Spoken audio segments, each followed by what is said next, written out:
Olá pessoal, eu sou a Ana, eu sou Life Coach e terapeuta cristã. Fundadora da Flourishing at Equilibrium, que tem 2 projetos. O Felizmente, onde nós trabalhamos todas as áreas da nossa vida, e o Livres em Jesus, que vocês estão aqui. Vamos orar e depois vamos ler o capítulo 4 de Atos juntos. Pai, nós te louvamos e te agradecemos porque a tua palavra ela é viva e eficaz. E ela é mais cortante do que uma espada de 2 gumes. Pai, muito obrigada, Senhor.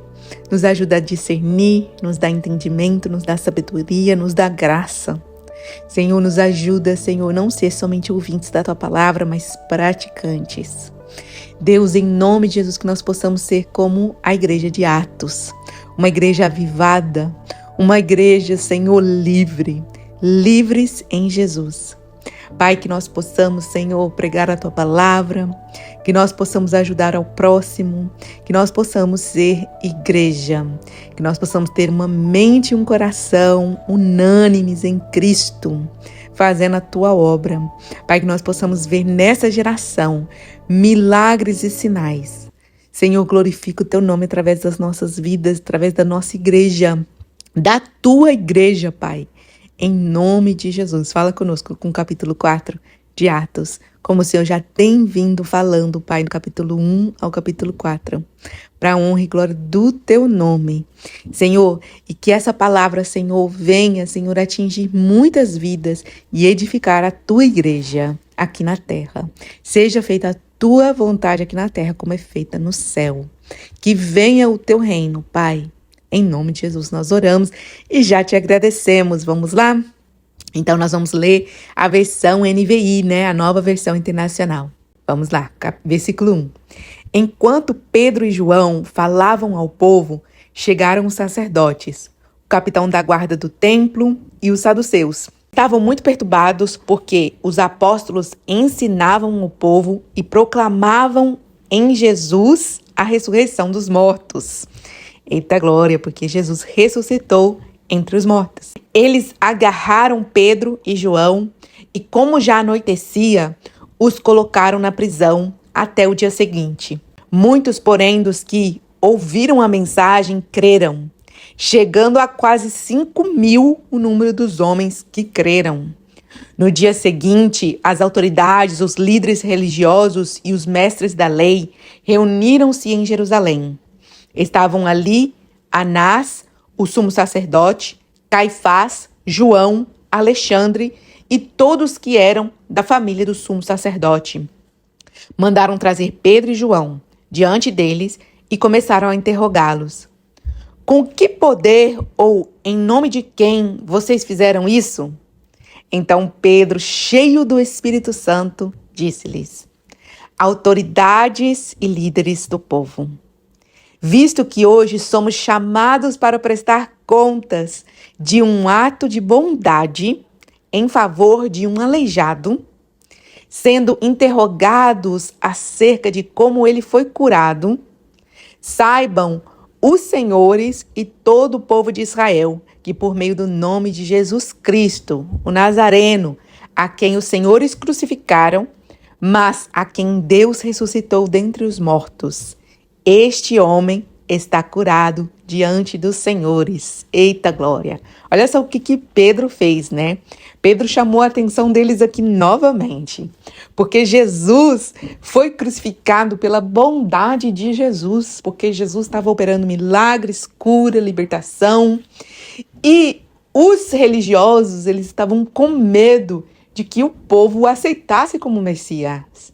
Então eles vieram intervir para que as pessoas não aceitassem como o Messias, porque ele estava operando muitos milagres e muitas maravilhas.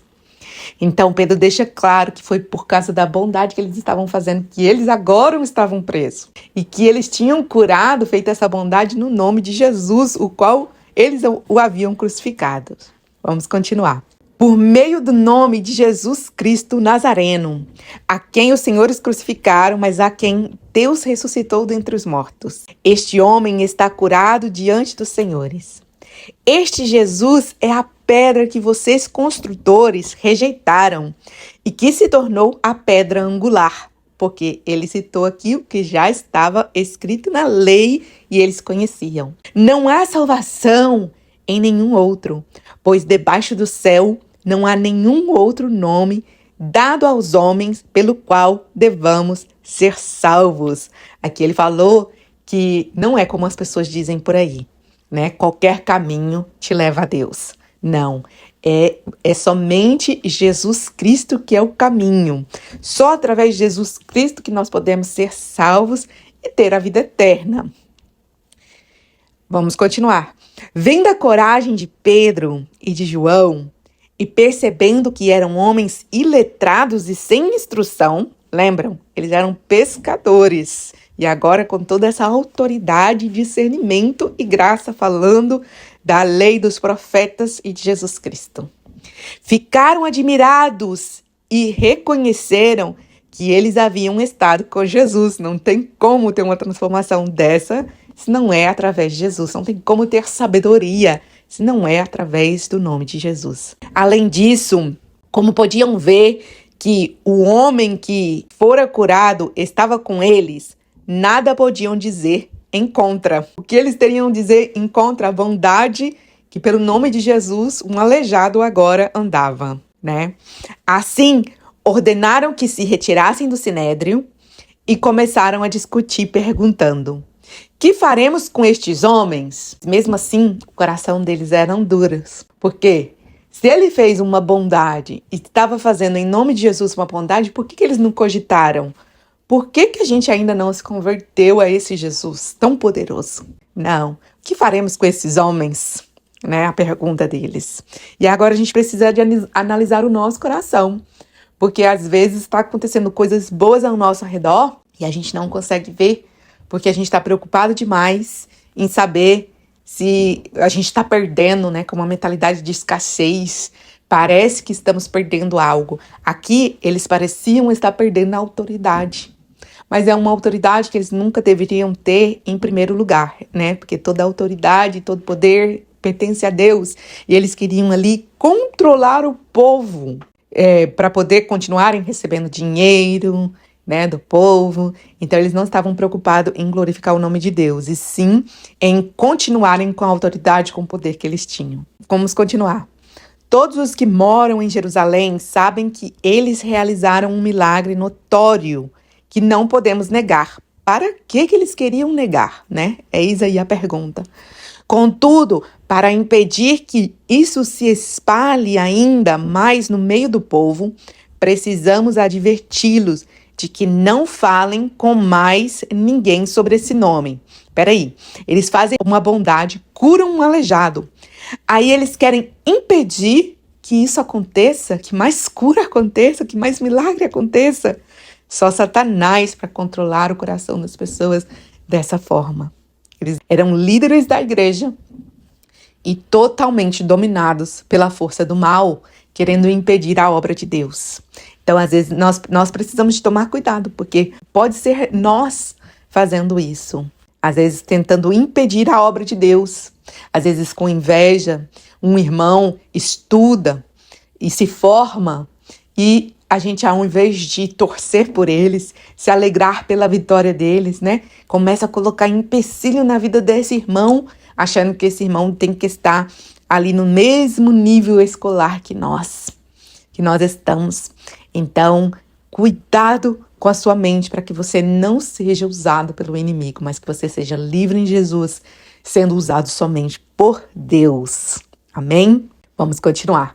Contudo, para impedir que isso se espalhe ainda mais no meio do povo, precisamos adverti-los de que não falem com mais ninguém sobre esse nome. Então, chamando-os novamente, ordenaram-lhes que não falassem nem ensinassem em nome de Jesus. Pedro e João, porém, responderam: julguem os senhores mesmos se é justo aos olhos de Deus obedecer aos senhores em vez de obedecer a ele. Pois não podemos deixar de falar do que vimos e ouvimos. Depois de mais ameaças, eles os deixaram ir. Então aqui, Pedro e João deixou bem claro para eles que eles não obedeceriam a essa voz de Satanás, né? Que eles obedeceriam sim à voz de Deus, que Não teria como eles deixarem de fazer o bem. E, gente, lá em Tiago está escrito bem assim: aquele que deixa de fazer o bem está pecando. Então, não deixe de fazer o bem, não deixe de progredir na sua vida, não deixe de brilhar o brilho de Deus, porque outras pessoas estão querendo ofuscar isso na sua vida. Não deixem nada te parar. Continuando, não tinham como castigá-los, porque todo o povo estava louvando a Deus pelo que acontecera. Pois o homem que fora curado milagrosamente tinha mais de 40 anos de idade. Agora, presta atenção, por que eles não estavam também louvando a Deus? Né? Por que eles estavam querendo tramar contra a obra de Deus?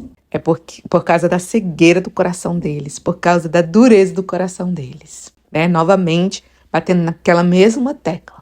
Muita coisa que aconteceu na vida deles, que estava predito, né? Estava escrito já que ia acontecer, mas aconteceu através deles por causa da dureza do coração deles, que Deus permitiu que Satanás os usasse. Então, gente, nas sessões, né, do Livres em Jesus, eu falo sobre permissão de Deus e vontade de Deus, que é bem diferente, né? A vontade de Deus é que a gente seja abundante, a gente seja parecido com Jesus, né? E viva parecidamente com o que Jesus fez aqui na Terra, né? Trazendo o reino de Deus aqui para a Terra. Não que a gente precise de morrer como Jesus morreu, porque ele já morreu, já pagou um alto preço para que você não precise pagar, mas para que você tenha a vida abundante e eterna. Então eu falo, né, a respeito, mas entrando aqui, né, não era a vontade de Deus que eles fossem usados para crucificar Jesus, mas foi a permissão de Deus por causa da dureza do coração deles.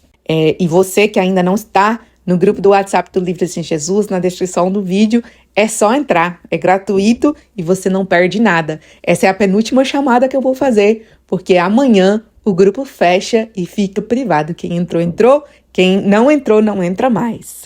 Vamos continuar do versículo 23. Quando foram soltos, Pedro e João voltaram para os seus companheiros e contaram tudo o que os chefes dos sacerdotes e os líderes religiosos lhe tinham dito. Ouvindo isso, levantaram juntos a voz em oração a Deus, dizendo: Ó soberano, tu fizestes o céu, a terra, o mar e tudo o que neles há. Tu falaste por meio do Espírito Santo, pela boca do teu servo, o nosso pai Davi. Porque se enfurecem as nações e os povos tramam em vão? Os reis da terra tomam posição e os governantes conspiram unidos contra o Senhor e contra o seu ungido. Lembrando que a luta não é contra nós, a luta é do Senhor, é contra o Senhor e a obra do Senhor. Então ele guerreia as suas próprias guerras. A gente pode ficar tranquilo, fazer a obra do Senhor, fazer a vontade de Deus, pois todas as coisas cooperam para o nosso bem. Enquanto nós estamos fazendo a obra do Senhor, Ele está pelejando no mundo espiritual, mesmo que a gente não consegue ver. E é contra o Senhor essa guerra, gente, não é contra você. Então, descansa no Senhor, faz a obra de Deus, seja livre. Prosseguindo. De fato, Herodes e Pôncio Pilatos reuniram-se com os gentios e com o povo de Israel nesta cidade para conspirar contra o teu santo servo Jesus, quem ungiste. Fizeram o que o teu poder e a tua vontade previamente haviam decidido que acontecesse. Agora, Senhor, considera as ameaças deles e capacita os teus servos para anunciarem a tua palavra corajosamente. Então, aqui eles entregaram para Deus essa luta, porque eles entenderam, não é nossa, já estava escrito, já ia acontecer e Satanás está usando as vidas que estão com o coração fechado. Mas, Senhor, nos dê coragem, né? É o que nós precisamos, ser fortes e corajosos. Como Deus falou para Josué, Moisés está morto, Jesus está morto. Ser forte e corajoso. Mas Moisés não vivia, Jesus vive para sempre. Eita glória, está com a gente. Mesmo que ele morreu, ele ressuscitou e vive para sempre. Continuando, estende a tua mão para curar e realizar sinais e maravilhas por meio do nome do teu santo servo Jesus. Vamos fazer essa oração, gente? Para esses dias de hoje, Deus, estende a tua mão para curar e realizar sinais e maravilhas por meio do nome do teu santo servo Jesus. Eis-nos aqui, Senhor. Amém? Depois de orarem, tremeu o lugar em que estavam reunidos. Aleluia! Oh Deus, que nós possamos ver esses sinais aqui, Pai. Nós reunimos aqui no live, cada um na sua casa, mas unidos em espírito. E te pedimos, Pai, que nós possamos experimentar da tua glória nesses dias.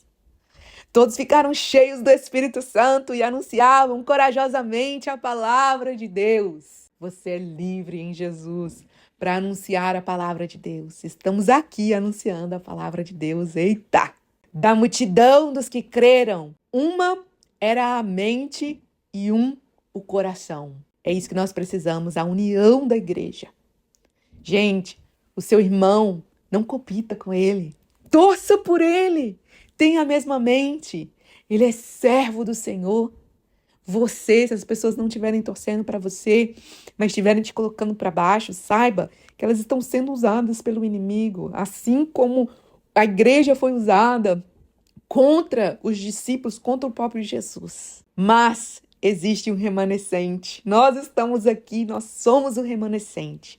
E nós podemos torcer um pelos outros, ter uma só mente, um só coração, livres em Jesus. Continuando, ninguém considerava unicamente sua coisa alguma que possuísse. Então, tudo que Deus te deu não é somente para você. Tudo que Deus me deu não é somente para mim. É da igreja. Então, nós precisamos deste coração, né? De compartilhar. Mas tudo lhes era comum. Com grandioso poder, os apóstolos continuavam a testemunhar da ressurreição do Senhor Jesus. E grandiosa graça estava sobre todos eles. Aleluia! Precisamos continuar a testemunhar da ressurreição de Jesus, pois ele vive para sempre. E que a gente possa provar dessa grandiosa graça nos dias de hoje. Não havia pessoas necessitadas entre eles, pois os que possuíam terras ou casas as vendiam, traziam o dinheiro da venda e o colocavam aos pés dos apóstolos, que distribuíam conforme a necessidade de cada um. Então aqui novamente, né, o comunismo, ele quer implantar isso aqui forçado, mas foi o Espírito Santo que fez isso no coração de cada um. Tanto é que o Espírito Santo não fez isso no coração de Safira e Ananias, que nós vamos ler no próximo capítulo. Então, eles vieram e mentiram, mas não é isso que Deus quer. Deus quer que quando você der o seu dinheiro, quando você der a sua oferta, o seu dízimo, você dê de coração. Você dê grato, com gratidão, sabendo que é para a edificação do reino, né? Infelizmente, hoje nós não podemos confiar tanto nos líderes, alguns líderes, né? Mas o que eles vão fazer com o dinheiro é problema deles, né? Muitas pessoas deixaram de dar o dízimo e a oferta porque estão preocupados com o que os líderes vão fazer. Sim, você tem que ter certeza que você está num lugar que os líderes também estejam livres em Jesus. Que os líderes estejam edificando o reino. Mas importa mais como que está o seu coração do que o que os líderes estão fazendo com o dinheiro. Amém? É para a sua educação quando você oferta, você entrega. Aqui eles falavam claramente: Deus, nós não dependemos do dinheiro. Nós não dependemos das coisas que nós temos, que nós possuímos. Nós dependemos de Ti. Então, toda vez que você doa uma oferta, um dízimo, ou tudo que você tem para o Senhor, você está fazendo essa declaração de amor e dependência somente ao Senhor. Então, vamos continuar. José, um levita de Chipre, a quem os apóstolos deram o nome de Barnabé, que significa encorajador, vendeu um campo que possuía, trouxe o dinheiro e o colocou aos pés dos apóstolos, né? Fala aqui que eles vendiam tudo, né? Estavam vendendo tudo que tinham. Mas aqui, quando você vê a passagem de Barnabé, o encorajador, fala que ele vendeu um campo que possuía. Não fala que ele vendeu todos os campos que ele tinha, né? Foi o que Deus tocou no coração dele. Então ele foi lá e vendeu um campo e doou. Gente, Deus não quer que ninguém da igreja fique em miséria. Eles faziam isso, funcionava bem para aquela época, né? E a igreja tinha responsabilidade com aqueles irmãos. Então, eles vendiam, mas eles viviam em comunidade de uma forma que ninguém faltava nada e todos tinham em abundância, né? E a mesma coisa acontecia ali com Jesus e seus discípulos, que eu já falei lá no livro de João. Se você não leu os estudos de João, volta lá nos meus vídeos aqui no YouTube, assista eles, porque muita coisa que eu tô falando aqui, talvez vocês não estão seguindo, porque vocês não assistiram os estudos de João. Já dá uma introdução para o que a gente está falando aqui no livro de Atos, né? Então, aconselho quem não escutou João, escutar pelo menos até o capítulo que nós chegamos. E se você puder escutar e ler o João todo, melhor ainda. Ou o livro de Lucas, né? Porque aqui Atos é uma continuação, na verdade, do livro de Lucas. Então, gente, amanhã eu volto lendo Atos 5. Mas eu quero terminar também com uma oração, porque esse capítulo foi tão maravilhoso e avivador, não foi? Então, vamos deixar o Espírito Santo trabalhar no nosso ser, para que a gente possa ser totalmente livres em Jesus. Fazer a obra dele, ver as maravilhas dele, trazer o reino. Nós precisamos trazer o reino para dentro da nossa casa. Nós precisamos trazer o reino para a nossa cidade, para a nossa igreja, para o nosso país. Amém? E para o mundo, para os confins da terra. Senhor, nós te louvamos e te agradecemos pela tua palavra que é avivadora, que é santa, que é pura, que é eficaz. Deus, o Senhor é Deus e sempre será. Mas nós somos seres humanos e totalmente dependentes de ti, mesmo quando nós não sabemos que somos dependentes, não entendemos essa dependência. Deus, que nós possamos, Senhor, nos entregar totalmente nossa mente e nosso coração, sendo totalmente dependente de ti, para que a gente possa desfrutar da tua boa, perfeita e agradável vontade. Transforma o nosso ser pela renovação da nossa mente. Em nome de Jesus, nos abençoa. Transborda o teu Espírito, Pai, através de nós. Usa-nos, Pai, como canal de bênção. Eis-nos aqui, usa-nos a nós. Eis-me aqui, Senhor, usa-me a mim. Deus, que nós possamos ser como flechas na mão do arqueiro, que é o Senhor. Em nome de Jesus. Amém e amém. Beijos e boa noite.